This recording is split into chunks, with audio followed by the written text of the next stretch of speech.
seara, doamnă. Aici e reședința domnului Basil de pe strada Baker. Da, bă, că da. Nu este aici acum, dar puteți să intrați să-l așteptați. Eu nu vreau să impun. Nu, numai că fata.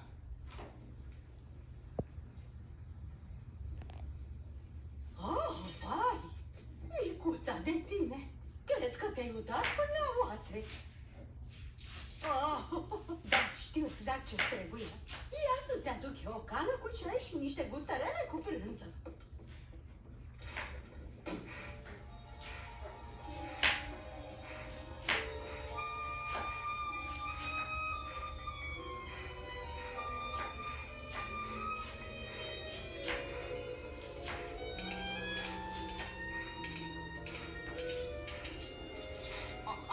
Răufăcătorul a scăpat de data asta. Sunt eu! La o parte! La o parte! Spune-mă, cine ești dumneata? Basil pe strada Baker, dragule.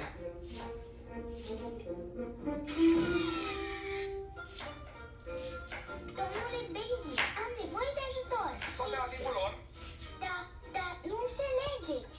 Am niște Mă necazuri. scuzați, vă rog. Hei, acum ia stai. Ia, ascultă. Această domnișoară are nevoie de ajutor. Cred că ar trebui să asculti. Mulți un pic, doctore? Sigur. Ce? Hei, Taratata. ia stai puțin.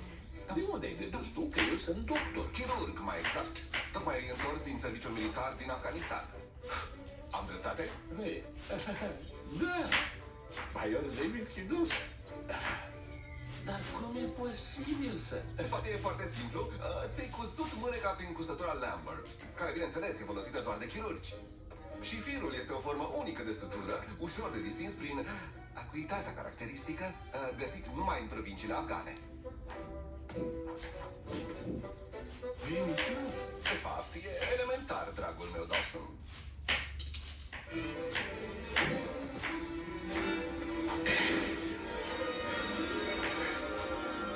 Dar ce se întâmplă?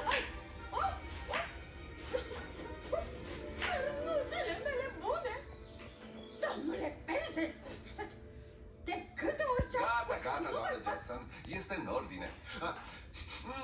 Cred că miros niște gustărele delicioase de ale tale. De ce nu le aduci și oaspeților câteva? Dar lasă și că eu... Acum, știu că acel glonț e aici pe undeva? Da. Mulțumesc, domnișoară. Aromătare. Olivia aromătare. Da, mă rog. Da, dar nu înțelegeți.